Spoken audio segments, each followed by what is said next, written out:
ہم ظاہری طور پر مذہبی ہیں، ہم پریکٹیکل مذہبی نہیں ہیں۔ ہم اسلام کی ان تعلیمات کو سنتے ضرور ہیں، لیکن جب عمل کرنے کا وقت آتا ہے نا، ہم کھوکھلے ہو جاتے ہیں، بالکل اس شخص کی طرح۔ تو دیکھیں، ایمان اور اعتقاد جو ہے نا، وہ عمل سے ظاہر ہوتا ہے، وہ صرف زبان سے ظاہر نہیں ہوتا۔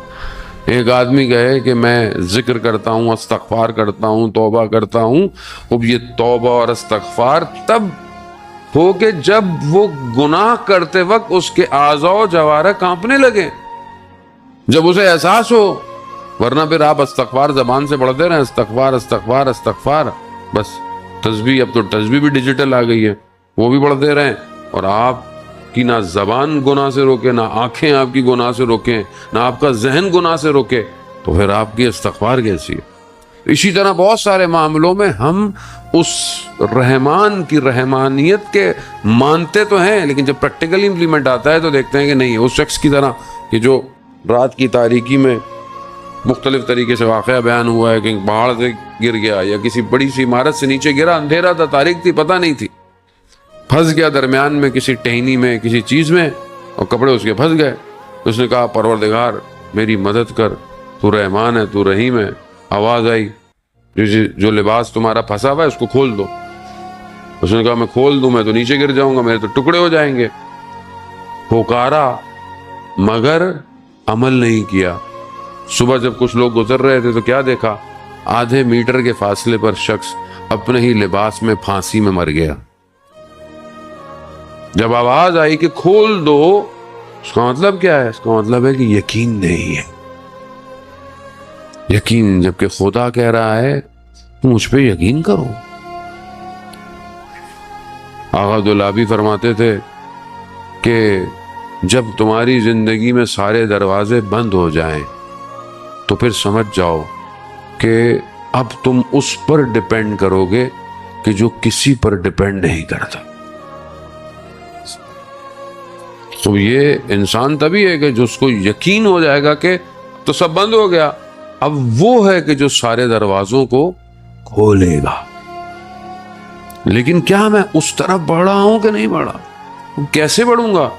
ظاہر ہے میں اپنے اندر ایک کمزوری دیکھتا ہوں، ایک ضعف دیکھتا ہوں عقیدے کے وقت۔ میرا عقیدہ عملی تب ہے کہ جب میرے عمل میں نظر آئے، اور یہ تبھی نظر آئے گا کہ جب اس کی تربیت ایک ایسی جگہ ہو کہ جہاں ہر لمحے اس کو پروان چڑھایا جائے۔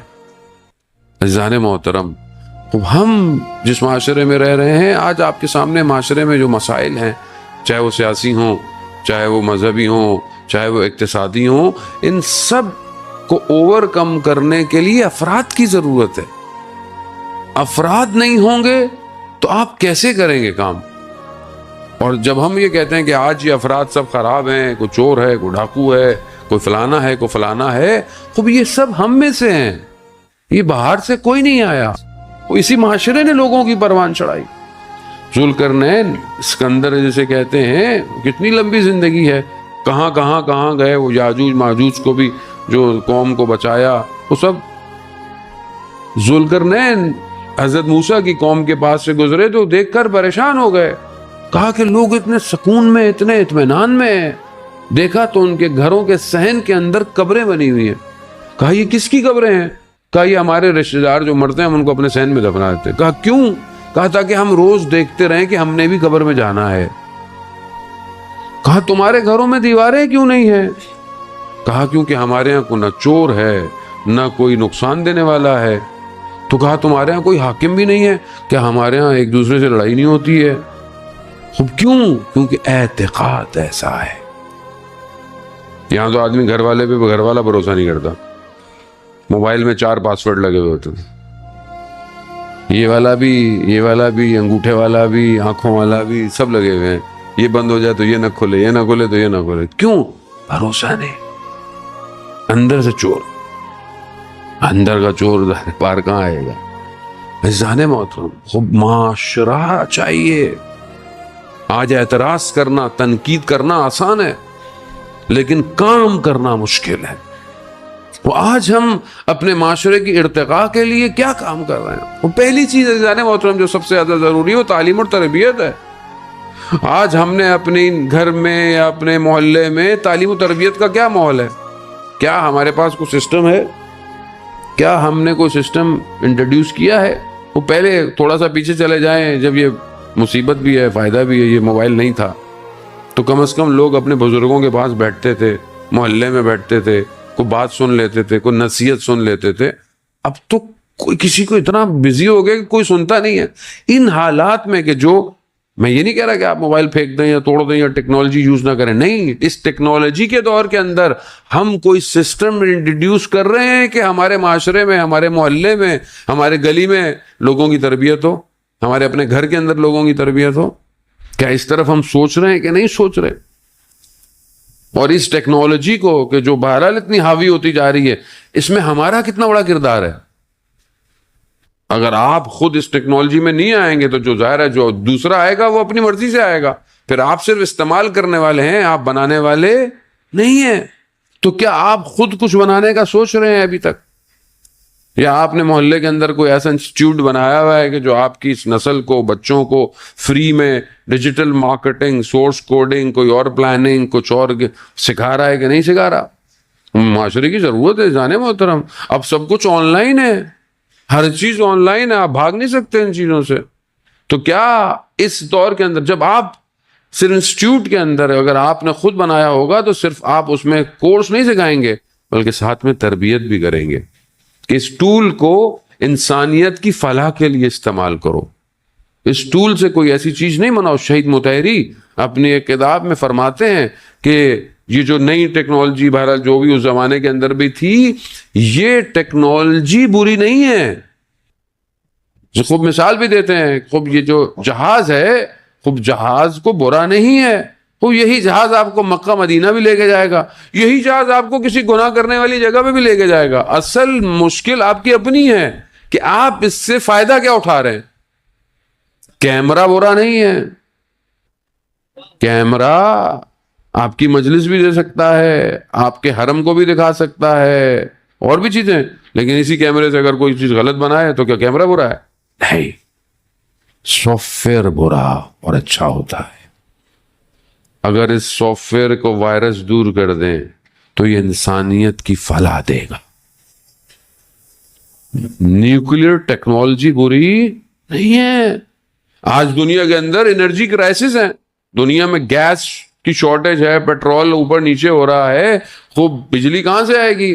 خوب ظاہر ہے آپ کتنا پیٹرول سے دیں گے، کتنا پانی سے دیں گے؟ خوب نیوکلیر گو کے بہت مشکل سے بنا پاتے ہیں، لیکن اس نیوکلیر ٹیکنالوجی کا اصل مقصد بہت چھوٹی سی چیز سے انرجی کو پورا کرنا ہے، لیکن اسی نیوکلیر سے جاپان میں نیوکلیر بوم مار دیا، انسانیت کو برباد کر دیا۔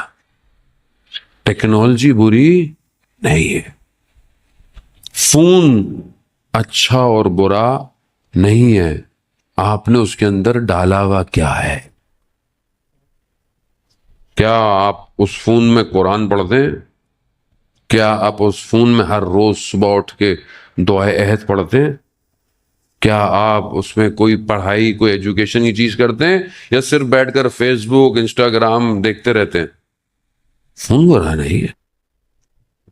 تو اسی طرح اصل یہ گھر تبھی بنے گا کہ جب آپ گھر میں افراد کی تربیت کریں گے۔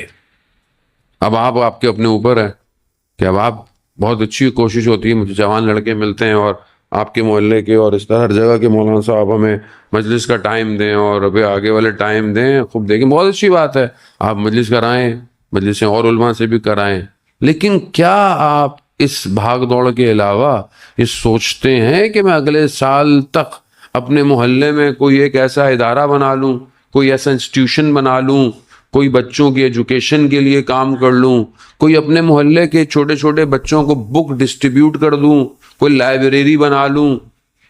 یہ کون سوچے گا؟ اب یہ ہم نہیں سوچیں گے تو باہر والے تھوڑی آپ کے محلے کے بارے میں سوچیں گے، آپ کو خود سوچنا ہے۔ آپ کے پاس ڈیٹا ہو کہ آپ کے محلے میں کتنے بچے اتنی ایج کے ہیں، کتنے بچے ایسے ایج کے ہیں، خوب ان کو ابھی سے تربیت کریں۔ ہو سکتا ہے کوئی فائنینشلی کرائسس میں بہت اچھا پڑھ نہ سکتا، اس کو کتابیں فراہم کریں۔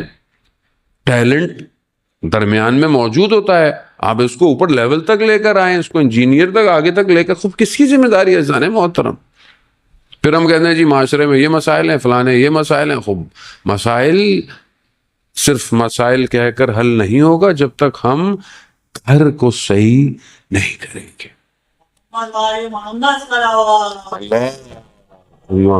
صلی علی محمد.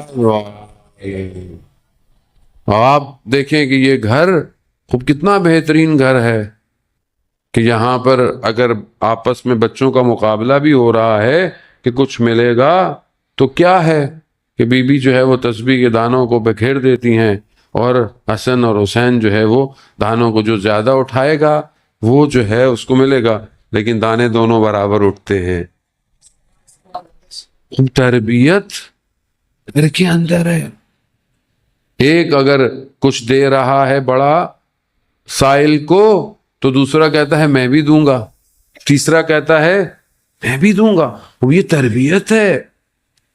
قرآن کی پوری جو ہے وہ صورتیں انہی کے لیے اتر آئی ہیں. خوب کیا یہ تربیت ہم دے رہے ہیں بچے کو؟ کیا ہمارے گھر میں بچے کو سکھایا جاتا ہے کہ بیٹا صدقہ ایسے دینا ہے, خیرات ایسے دینا ہے, اللہ کی راہ میں ایسے دینا ہے؟ کیا اس کے اندر یہ انفاق کا سافٹ ویئر انسٹال کیا جاتا ہے یا نہیں, یا خود غرضی سکھائی جاتی ہے؟ تو آج جو بچے کے اوپر کام ہو رہا ہے, animation, D C comics, Disney world, Marvel, یہ سب کیا ہے؟ وہ یہ خود غرض بنا رہے ہیں اس کو, یہ خود پرستی بنا رہے ہیں. اس اینیمیشن کارٹون کے ذریعے آج دیکھیں بچہ ہر چیز چھین رہا ہے, چھپٹ رہا ہے, پھینک رہا ہے, دوسرے کی بھی چھین لیتا ہے, اس کی بھی چھین لیتا ہے, باہر دیکھتا ہے وہ بھی چاہیے اس کو. کیا ہے یہ دنیا پرستی؟ دنیا کی چیزیں سے سکھائی جا رہی ہیں. اب یہ بچہ کب یہ کہے گا کہ میں خود دے دوں؟ تربیت دیکھیں آپ عزیزان محترم. امام حسین علیہ الصلوۃ والسلام, اللہم صلی اللہ علیہ. امام حسین 50-56 سال ہے جب جو ہے وہ مدینہ سے جو ہے وہ روانہ ہو رہے ہیں. اس سے پہلے جب مدینہ کے حاکم نے امام کو بلایا بیعت کے لیے تو امام نے جہاں بہت سارے جملے کہے, ہے ہاتھ منا ذلہ, یہ امام کا جملہ ہے. اس کے بعد امام نے ایک اور جملہ کہا کہ جو زیادہ پڑھا نہیں جاتا. امام نے جب یہ کہا کہ ہمیں گوارا نہیں یہ ساری چیزیں, ہم اس سے مبرہ ہیں, تو امام نے فرمایا کہ جس طہارت نے ہماری پرورش کی ہے وہ راضی نہیں ہے اس کام سے. یعنی اگر آپ اس کو عام جملوں میں ترجمہ کریں تو کہا ہماری والدہ راضی نہیں ہے اس کام سے. تو مولا آپ اپنی اتنی ایج ہو گئی ہے آپ کی, پھر بھی کہا نہیں ماں ضروری ہے. ماں نے تربیت ایسی کی ہے کہ حسین جیسا, یزید جیسے کی بیعت نہیں کر سکتا. یہ ماں کی تربیت ہے.